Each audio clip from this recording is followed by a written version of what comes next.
Tan so আপনারা অনেকেই জানেন আমি ট্যুরে গিয়েছিলাম এবং ট্যুর থেকে ব্যাক করে এত পিঠা পেয়েছি।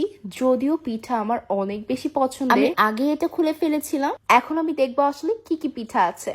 পুরো শীত চলে গেছে, এখনো আমি একটা পিঠাও খেতে পারিনি মন মতো। ট্যুর থেকে এসেই দেখি ট্যুরে যাওয়ার আগে বামুনি এত পিঠা অর্ডার করে গিয়েছিল, যেটা অনেক আগেই চলে এসেছিল, বাট আমার আনপ্যাক করতে একটু দেরি হয়ে গেছে বিকজ আমরা ঢাকার বাইরে ছিলাম। এখানে আম্মু 3 রকমের সিরিঞ্জ পিঠা অর্ডার করেছিল, যেটা কিনা তেলে ভাজতে হয়। পাশাপাশি মামুনি এখানে পাতা টাইপের একটা পিঠা অর্ডার করে ফেলেছিল এবং এটা ছিল গুড়ের। আরো ছিলেন এবং এইটা আমার কাছে সব থেকে বেশি মজা লেগেছে, আমার কাছে অনেক টেস্ট লেগেছে এটা, যদিও বা আমার গুড় খুব বেশি একটা পছন্দ না। দেন এখানে ছিল নকশি পিঠা, তার পাশাপাশি ছিল শামুক ডিজাইন করা একটা পিঠা, আমি জানি না আসলে এটার নামটা কি, বাট এটাও ছিল গুড়ের। আমি কিন্তু এত সুন্দর পিঠাগুলো অর্ডার করেছি পিঠাঘর থেকে।